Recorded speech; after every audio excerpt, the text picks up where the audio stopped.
जय भारत सलाम नमस्ते तो सत श्री अकाल। हाँ जी दोस्तों, वीरवार की शाम एक बार फिर तुहाडे रूबरू होए हैं प्रोग्राम लैके मेरा सोलिसिटर और मेरे नाल ने अज दे इस प्रोग्राम दे विच हमेशा साडे legal adviser mister Imran Hussain ji, जिहड़े कि तुहानूं कोई भी तुहाडी प्रॉब्लम होवे उहदे वास्ते सलाह मशवरा भी दिंदे ने और कोई लीगल एडवाइस भी जे तुसीं लैनी होवे तुसीं इन्हां नूं कॉल करके टीवी के उत्ते भी कॉल करके इन्हों लै सकते हो। बाकी इन्हों का नंबर भी जोड़ा है साढ़े साइड के उत्ते स्क्रीन के उत्ते चल रहा है उस नंबर के उत्ते, पर वो नंबर उदों अवेलेबल होंदा जदों ये साढ़े नाल इत्थे बैठे नहीं होणगे। पर जे तुसीं हुण इन्हां को कोई भी एडवाइस लैनी है तो तुसीं 0300772246 के उत्ते कॉल करके इन्हां कोल लै सकते हो।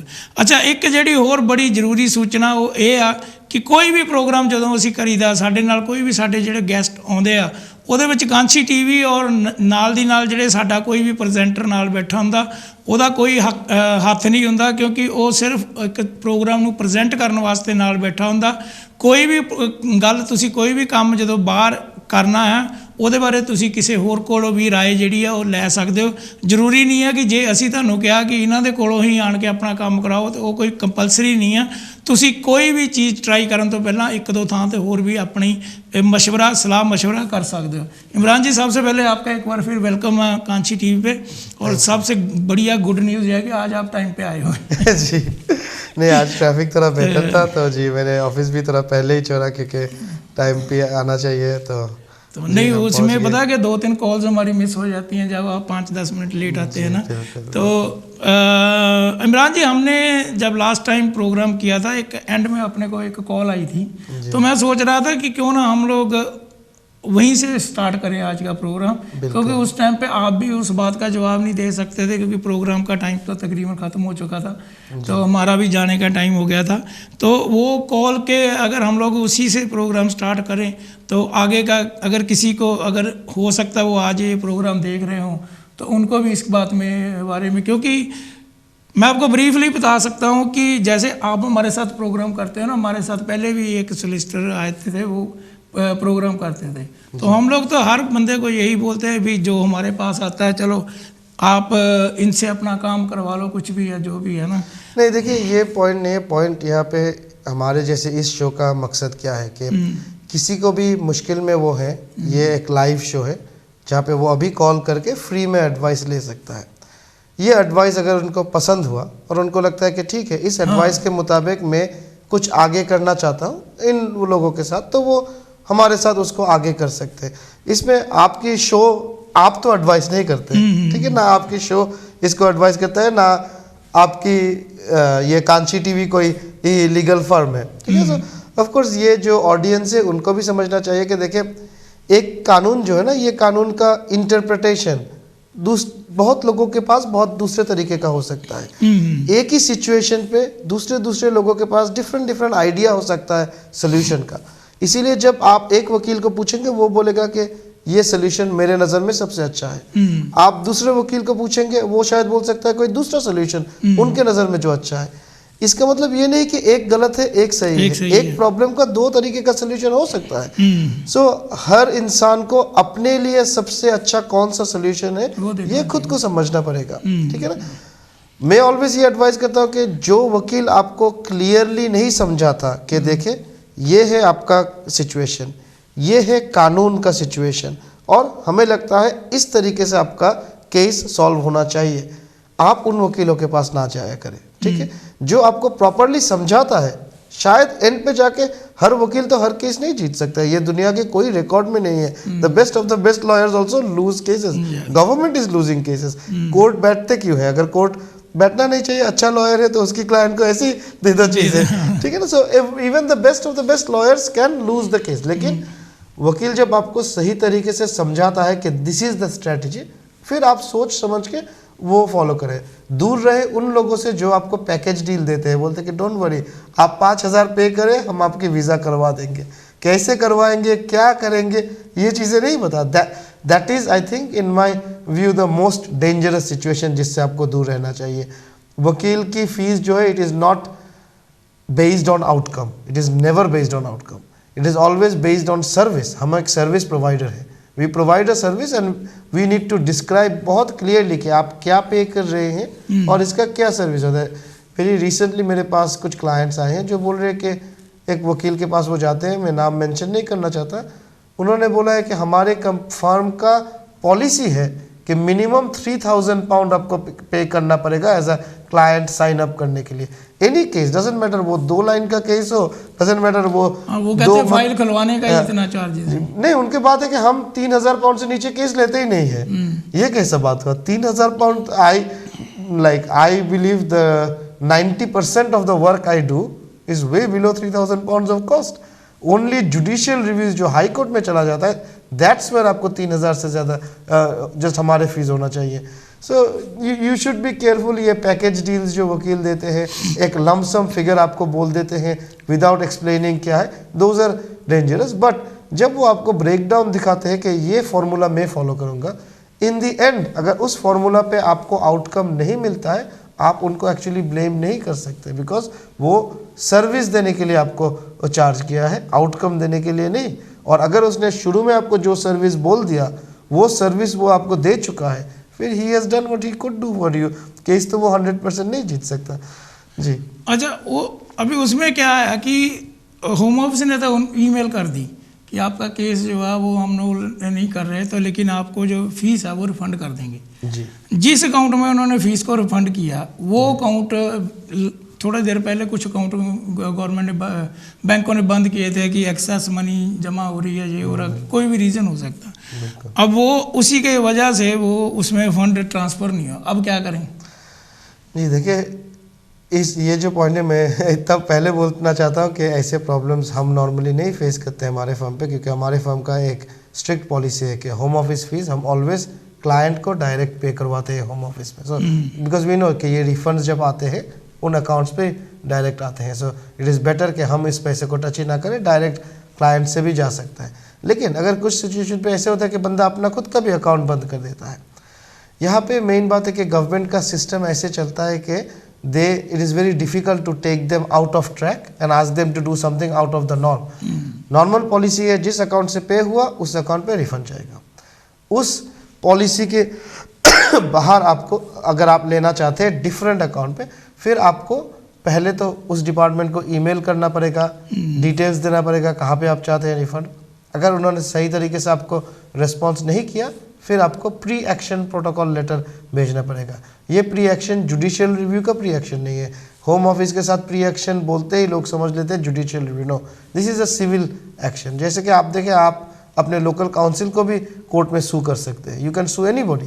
तो ऐसे आप यहाँ पे हो क्या है कि आपका पैसा होम ऑफिस के पास पड़ा हुआ है, आप होम ऑफिस को बोल रहे हैं कि मुझे पैसे इधर भेजें, और वो भेज नहीं रहे हैं। So this is a simple small claim, civil small claim.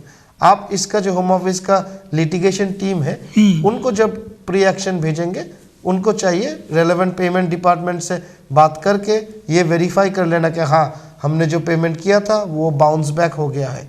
एक बार जब वो देखेंगे हाँ वो बाउंस बैक हो गया, फिर वो जाके आपको पे कर देंगे नए अकाउंट पे। लेट्स से वो भी वर्क नहीं करता, फिर आपको चाहिए जस्ट काउंटी कोर्ट का जो स्मॉल क्लेम्स है उसका एक फॉर्म भर के होम ऑफिस के खिलाफ आप काउंटी कोर्ट में क्लेम कर दें। जब क्लेम होगा तब कोर्ट से जब पेपर्स होम ऑफिस को जाएगा, होम ऑफिस को तब ये पूरा इन्वेस्टिगेशन करना पड़ेगा। एंड ऑफ द डे सरकारी खजाने से तो पैसा गायब नहीं हो सकता। उनके भी जो ऑडिट्स होते हैं, ऑडिट में श्योरली दिखा जाता है कि ये पैसा कहीं से वापस आया है, उनको मालूम नहीं ये पैसे किधर का है। मेन बात क्या है, उनकी फाइल दिखा रहा है कि हमने ऐसे रिफंड कर दिया है।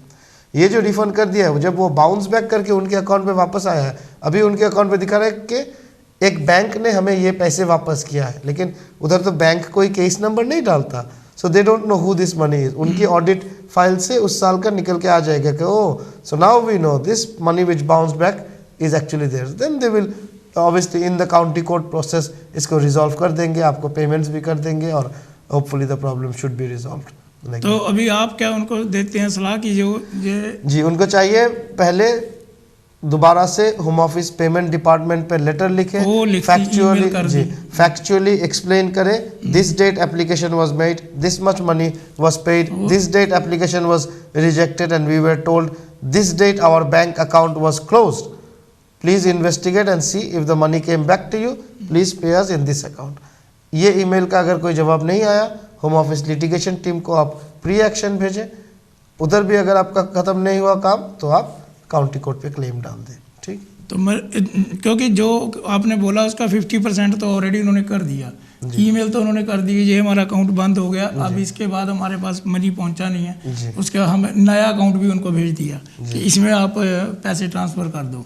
अब इस बात को भी आई थिंक 3-4 महीने से ऊपर हो गया, आई थिंक अभी वो प्री एक्शन भेजना पड़ेगा। काउंटी कोर्ट का क्लेम जब प्री एक्शन जाएगा तब वो इनको सीरियसली लेंगे, क्योंकि काउंटी कोर्ट वो प्री एक्शन पे टाइमलाइन होता है, 14 डेज में उनको जवाब देना पड़ता है। So hopefully they should reply back with in 14 days.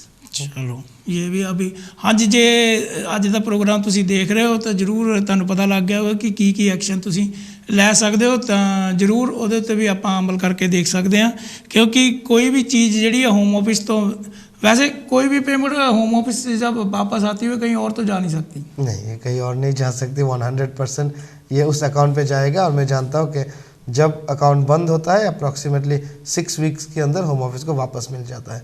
जब पैसा होम ऑफिस में वापस आता है तब होम ऑफिस को फाइंड आउट करना कि ये एक्चुअली आया किधर से। You have to understand this is a massive government department. आप जब एक पेमेंट कर रहे हैं, आपके एप्लीकेशन रेफरेंस नंबर के साथ वो पेमेंट जनरेट हो रहा है, तो उनको मालूम है ये पैसा किधर से आया है।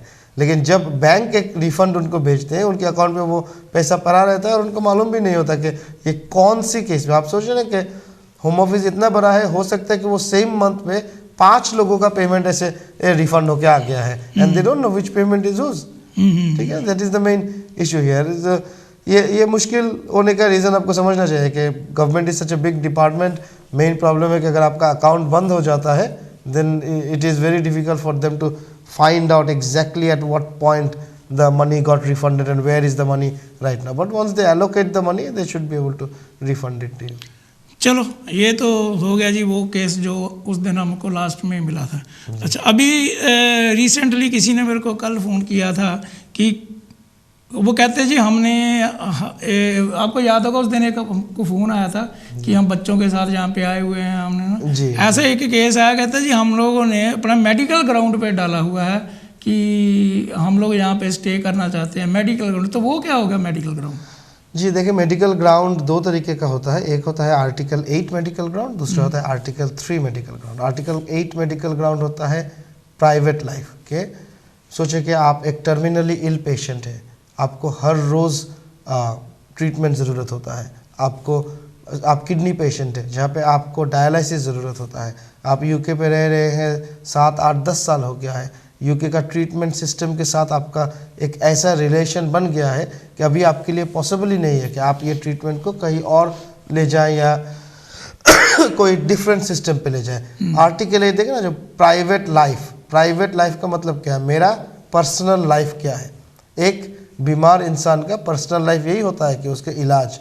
सो अगर उस इलाज के साथ इंसान का ऐसा रिश्ता बन जाता है जहाँ पे उस इलाज से उसको दूर करना उसके लिए बहुत नुकसान हो जाएगा, तब आर्टिकल 8 के अंदर क्लेम हो सकता है।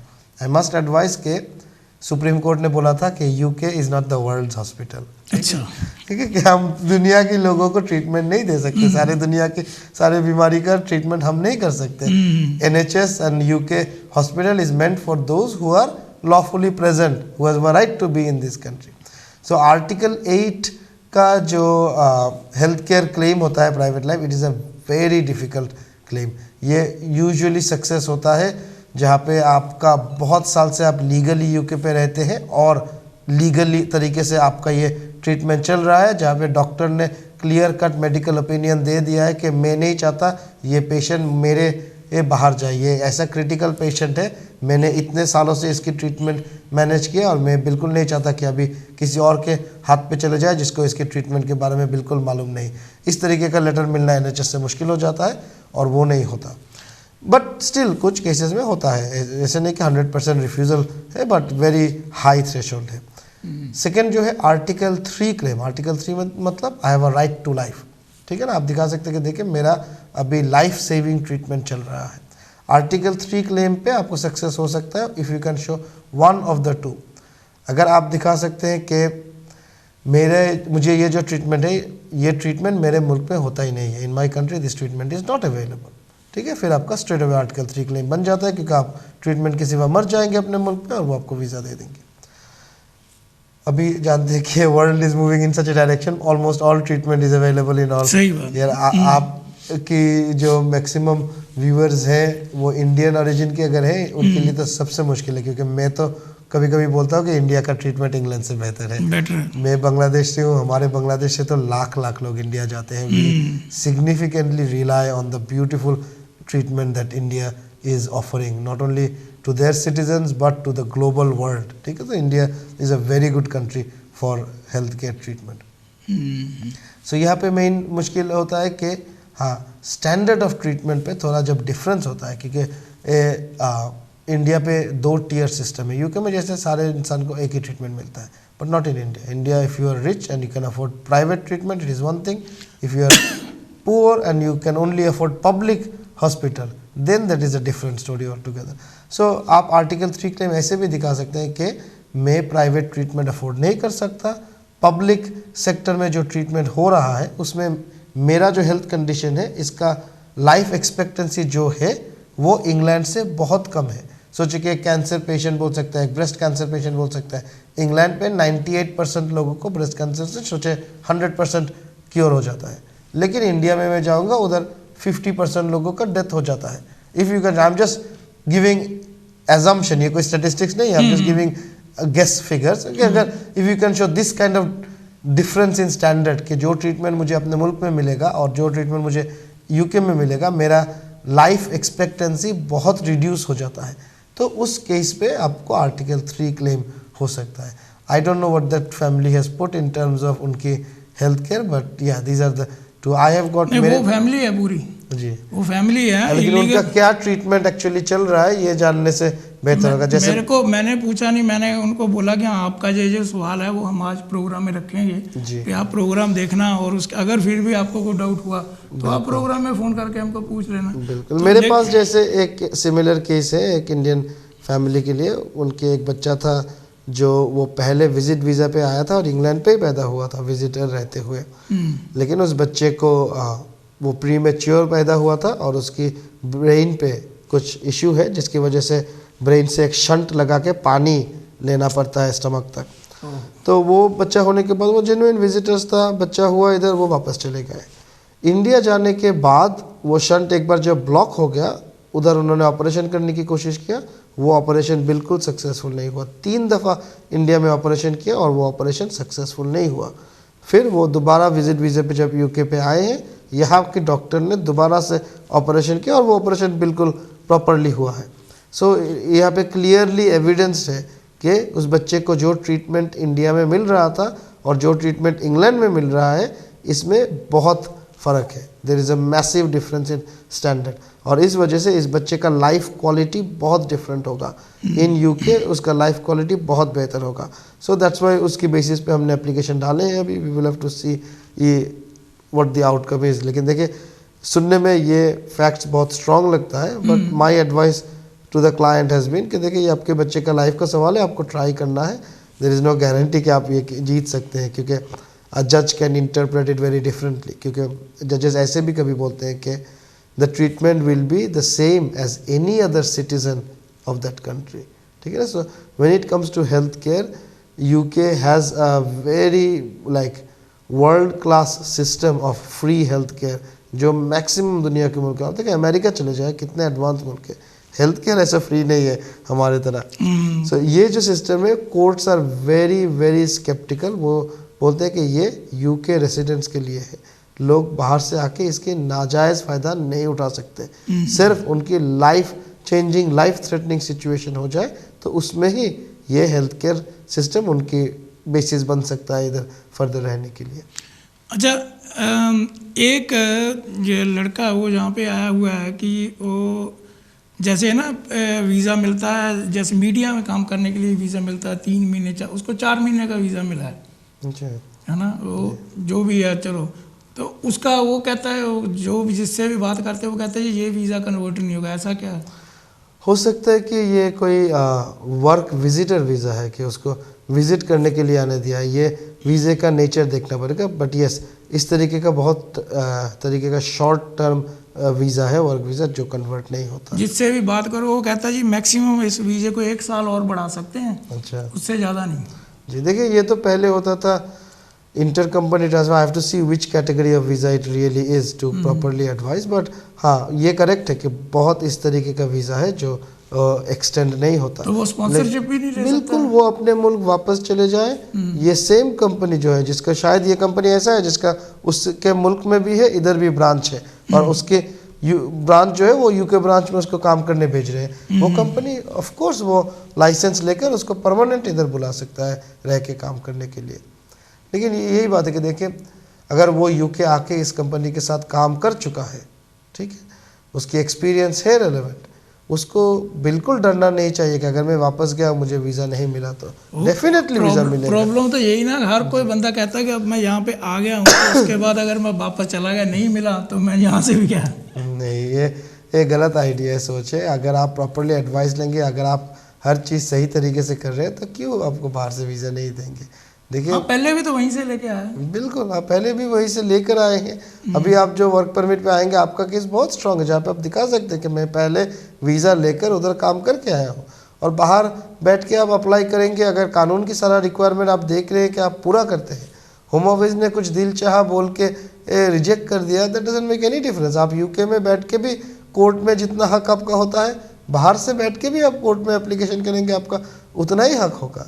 सो I don't think they should be concern. देखिए, मेन चीज़ जो हमारे एक्सपीरियंस में है, ये वर्क परमिट और ये एंट्री क्लियरेंस वीज़as पे होम ऑफिस इंटरव्यूज़ कर रहे हैं, इंटरव्यूज़ के ऊपर बेस करके वो रिफ्यूज़ल कर रहे हैं, बोल रहे हैं कि हमें ये पसंद नहीं है, वो पसंद नहीं। मेन बात है कि वो इंटरव्यू के लिए प्रॉपरली आपको प्रिपरेशन करना चाहिए और उस इंटरव्यू को सही तरीके से देना चाहिए। आप इधर बैठ के भी अगर एप्लीकेशन करते हैं, वो तो इंटरव्यू आपको करता है, और वो इंटरव्यू में अगर उनको लगता कि आपका ये जॉब जेन्युइन नहीं है, या वैकेंसी जेन्युइन नहीं है, या वर्क परमिट जेन्युइन नहीं है, इधर बैठ के भी वो आपको रिफ्यूज़ कर सकते हैं। तो ये आपको सोचना है कि देखिए, इलीगल रहने से बेहतर है कि हम वापस जाके सही तरीके से ट्राई करें। अगर हमें नहीं हुआ, फिर भी वो इलीगल रहने से तो बेहतर है, ठीक है ना, क्योंकि आप अभी जानते हैं कि government has made such an agenda out of immigration control के आपके लिए यहाँ रहना बहुत मुश्किल हो जाएगा। जो बंदे सारे पेपर्स के साथ हैं, उनको ही काम करके रेंट्स खर्चा उठा के रहना मुश्किल होता है। इलीगल बंदे कैसे सरवाइव करते हैं, मैं तो सोचता हूँ, मुझे तो हैरानी हो जाता है कि how do they manage to survive. अरे मैंने देखा वो हमसे अच्छा कर रहे हैं सरवाइव। अच्छा, हमने उसे ना को टैक्स देना है, ना कोई एक घर ले लेते हैं, 10 बंदे रह रहे हैं उसमें। अच्छा, आज सुबह एक्चुअली एक आर्टिकल पब्लिश हुआ है जहाँ पे one very renowned organisation they have done a survey to say that London में 1 in every 12 person is actually an illegal immigrant. In London 1 in 12 people। देखिए, सबसे world one of the most expensive city है London, और वहाँ पे रह सकते। But या मेन थिंग इज आप लोगों को ये याद रखना, मेरे पास ये केसेस बहुत ज़्यादा आता है जहाँ पे बंदा ऐसे इलीगल खामोश बैठ के रहता है। वो सोचता है क्या फ़ायदा है कुछ डालने का, रिफ्यूज़ ही तो वो करने वाले हैं, डाल के मेरा पैसा ज़ाया हो जाए, काम तो चल ही रहा है। ठीक है, काम तो चल ही रहा है, बिल्कुल। लेकिन इन लोगों को जब होम ऑफिस पकड़ते हैं, हमारे लिए बहुत मुश्किल हो जाता है उनको अंदर से निकालना। It is very difficult to bring you out. If you are making a lot of money, you should spend a portion of that money in trying to always, कम से कम अपने लिए तो कर सकते हैं, trying to always regularize your stay। जी देखिए, मैं जब कोर्ट में एक बेल एप्लीकेशन पेश करता हूँ, रिप्रेजेंट कर रहा हूँ, एक बंदा जो इधर 12 साल 15 साल से इलीगल रहता है, लेकिन उसकी होम ऑफिस हिस्ट्री दिखा रहा है कि वो एवरी ईयर कोई एप्लीकेशन डालता है, रिफ्यूज़ हो जाता है तो कोई दूसरा एप्लीकेशन के। झूठ बोलने का ज़रूरत नहीं, आप अपने जेन्युइन ग्राउंड्स पे लेकिन एप्लीकेशन करते रहे, होम ऑफिस पे ट्राई करते रहे। जब एक जज देखता है कि देखो ये कंटिन्यूअस होम ऑफिस के साथ रब्ता में थे, कांटेक्ट पे था, स्ट्रेट अवे उनको बेल दे देते हैं, ठीक है ना, क्योंकि डिटेंशन का क्राइटेरिया है। Detention is not a mechanism to forcefully remove you from UK. Detention is a mechanism जहाँ पे अगर होम ऑफिस दिखा सकता है कि ये भाग जाएगा, ठीक है ना। होम ऑफिस के लिए मैंने ऐसे देखा कि बंदा 2 साल हुआ है सिर्फ आया है, लेकिन वो पढ़ाई करना बंद कर दिया, कोई अल्टरनेटिव एप्लीकेशन भी होम ऑफिस में नहीं किया, बस ऐसे बैठे था। तब जब कोर्ट में जाता है, होम ऑफिस आर्ग्यू करता है कि लोग ये तो हमें चांस में मिला, हमें तो मालूम ही नहीं था ये बंदा किधर था। ये इधर पुलिस ने ड्राइव करते हुए स्टॉप करके चेक किया, देखा इलीगल है, होम ऑफिस के हाथ में दे दिया। या फिर घर में बीवी के साथ झगड़ा हुआ, बीवी ने पुलिस बुलाया और उधर आकर देख रहा है कि ये तो छोड़ो डोमेस्टिक वायलेंस, तुम तो हो ही इधर इलीगल उठा के लेके। So there can be many instances in life. जैसे मैं दिसंबर में एटलीस्ट मुझे सबसे ज़्यादा जो केसेस मिला कि होम ऑफिस ने ये डिफरेंट कंस्ट्रक्शन साइट पे छापा मारे, ठीक है, ये बिल्डिंग सेट कंस्ट्रक्शन चल रहा है, बस अंदर आ गया 5 इमिग्रेशन ऑफिसर्स और जितने वर्कर्स है सबका फिंगरप्रिंट ले रहे हैं कि फिंगरप्रिंट डालो, हम देखेंगे क्या स्टेटस है तुम्हारा। उधर से देखा 6-10 लोग काम कर रहे थे, 3 है इलीगल, उधर से डायरेक्ट उठा के ले गया। वो बंदा अंदर जाके ह्यूमन राइट्स बना ले या असाइलम डाले, होम ऑफिस बोलते हैं नहीं, हम इसको अंदर रख के ही केस कंसिडर करेंगे, इसने पहले क्यों नहीं डाला, ठीक है। So these are factors you must keep in mind के उधर अंदर जाने के बाद जब आप करेंगे, क्योंकि presidential guidance and if I can remember best it's paragraph 9 of the presidential guidance, immigration tribunal का जो प्रेसिडेंट है उसके गाइडेंस के पैराग्राफ 9 पे शायद ये है कि जजेस should not interfere in fast track process, जहाँ पे होम ऑफिस डिटेंशन पे रखना चाहता है केस को जल्दी कंसीडर करने के लिए। सो उस पॉइंट के लिए जजेस, जब आप डिटेन होने के बाद केस डालेंगे वो चला जाएगा फास्ट ट्रैक में, और वो फास्ट ट्रैक में जब चला जाएगा तब जजेस इंटरफियर नहीं करना चाहेंगे। तो अच्छा ये अभी अब जैसे ब्रेग्जिट हुआ है उसके बाद EU वालों का जो इन्होंने बंद कर दिया बिल्कुल, अभी कोई चांस EU वालों के लिए अभी बचा है या कि बिल्कुल ख़त्म हो चुका है? देखिए नया लोग जो है वो तो नहीं आ सकते, नया जो लोग है वो EU से आना और दुनिया के कहीं और से आना एक ही क्राइटेरिया है, आपको वो वर्क परमिट के लिए अप्लाई करके ही आना पड़ेगा। EU नेशनल्स सिर्फ घूमने आ सकते हैं यहाँ पे, लेकिन जो EU नेशनल्स पीछे से ऑलरेडी हैं उनके लिए अभी बहुत सारे रास्ते हैं कि वो भी अभी शादी करे तो ला सकते हैं, बच्चों को ला सकते हैं। EU नेशनल पीछे से मीन्स आपका कहना मतलब कोई फ्रेंच सिटीजन जो 2020 दिसंबर से पहले से इधर रहता है, उसके पास प्री सेटल है, ओके, वो अगर अभी किसी से शादी करेगा तो वो UK इमिग्रेशन रूल के अंदर उसकी वाइफ को बुला सकता है। उसके अगर अभी कोई बच्चा होगा UK का बाहर, वो UK इमिग्रेशन लॉ के अंदर उसको बुला सकता है। जैसे एक सोचे कि कोई फ्रेंच सिटीजन का भाई इंडियन सिटीजन है, वो फ्रेंच सिटीजन और इंडियन सिटीजन UK में आ गया ब्रेग्जिट से पहले, दोनों को मिल गया प्री सेटल। जो इंडियन सिटीजन अपने भाई की स्पॉन्सरशिप आया था वो अभी अपने वाइफ को स्पॉन्सर नहीं कर सकता जब तक उसका 5 साल खत्म होकर इंडेफिनिट नहीं होता। लेकिन जो फ्रेंच सिटीजन एक ही टाइम पे ही आया है, उसको भी प्री सेटल है, वो अगर बाहर जाके शादी कर रहा है तो वो अपने फैमिली को बुला सकता है। सो इसी इतना ही एडवांटेज दिया है यूरोपियन सिटीजन्स को कि अगर वो EU सेटलमेंट स्कीम के अंदर प्री सेटल भी हो फिर भी वो स्पॉन्सर कर सकता है। लेकिन नॉन EU नेशनल को पहले सेटल्ड स्टेटस मिलना पड़ेगा बुलाने से पहले, स्पॉन्सर करने से पहले। तो अगर सपोज करो जैसे एक किसी ने आपको प्री सेटलमेंट आपकी हो चुकी है ना, उसके बाद जिसने आपको बुलाया अभी उसका आपके साथ कोई रिलेशन नहीं है जी, तो फिर उसमें क्या आपको सेटलमेंट होगा? बिल्कुल हो जाएगा सेटलमेंट जी। उसके पेपर दोबारा नहीं लगेंगे साथ में? नहीं लगेगा। होम ऑफिस की पॉलिसी गाइडेंस सब पढ़े, उधर क्लियर कट लिखा है होम ऑफिस का इंस्ट्रक्शंस टू केस वर्कर के you must do your own check. So Home Office खुद अपने सिस्टम पे वो स्पॉन्सर की डिटेल्स डाल के चेक करके देखेंगे कि स्पॉन्सर का अभी भी स्टेटस है, वो स्टेटस कैंसिल नहीं हुआ है, फिर उनको दे देंगे। I literally had a upper tribunal hearing on this matter. ये कब जस्ट इस मंडे था मेरा अपर ट्राइब्यूनल में ये हियरिंग, जो अपर ट्राइब्यूनल ने अलाउ कर दिया है। केस का ऐसे था कि एक बंदा जो है वो शादी करके आया है पाकिस्तान से, शादी करके आया है। लड़की जो था, लड़की के पास इटालियन पासपोर्ट है, उसके पास वो पासपोर्ट का कॉपी भी है। इधर आने के बाद बिल्कुल रिलेशन चला नहीं, झगड़ा हुआ, वो घर छोड़ के चला गया। वो तो 6 महीने का वीज़ा लेकर आया था, अभी वो दोबारा अप्लाई किया है वीज़े के लिए। जब दोबारा अप्लाई किया, जो वाइफ का इटालियन पासपोर्ट था वो लगाया है, ये देखा कि बोला है कि मैं अभी सेपरेट हो गया लेकिन मेरा वाइफ इटालियन सिटीजन है। अभी उस पासपोर्ट पे होम ऑफिस देख रहा है कि वो पासपोर्ट का स्टार्ट डेट है मई 2021। सो होम ऑफिस बोल रहा है कि देखो तुम्हारा वाइफ तो दिसंबर 2020 में एक यूरोपियन सिटीजन था या नहीं हमें नहीं मालूम, क्योंकि ये पासपोर्ट जो है उसमें हम देख रहे हैं कि वो 21 में बना है ब्रेग्जिट के बाद। So we need to be satisfied कि ब्रेग्जिट कमेंसमेंट डेट जो था 31 दिसंबर 2020, उससे पहले तुम एक EU फैमिली मेंबर थे, ये बात बोल रहा है। इस पॉइंट पे रिफ्यूज़ कर दिया होम ऑफिस। अपील में जब चला गया, फर्स्ट ईयर का जज ने भी ये रिफ्यूज़ कर दिया बोल के कि हाँ मैं कैसे अलाउ कर सकता हूँ? मेरे सामने ऐसा कोई सबूत नहीं है कि ऑन 31 दिसंबर 2020 he was a family member. I understand marriage certificate आज से 6-7 साल पुराना है, so it is right that he was a family member of this girl, but was this girl of EU national herself? Something I don't know, no evidence. Upper Tribunal ने अभी error of law find करके उस decision को हटा के दोबारा वापस कर दिया है फर्स्ट ईयर में, ये बोल के कि ये फर्स्ट ईयर कंसिडर ही नहीं कर सकता इस पॉइंट को। क्यों? क्योंकि होम ऑफिस ने ये पॉइंट कंसिडर करके उसको वीज़ा दिया है इधर आने के लिए।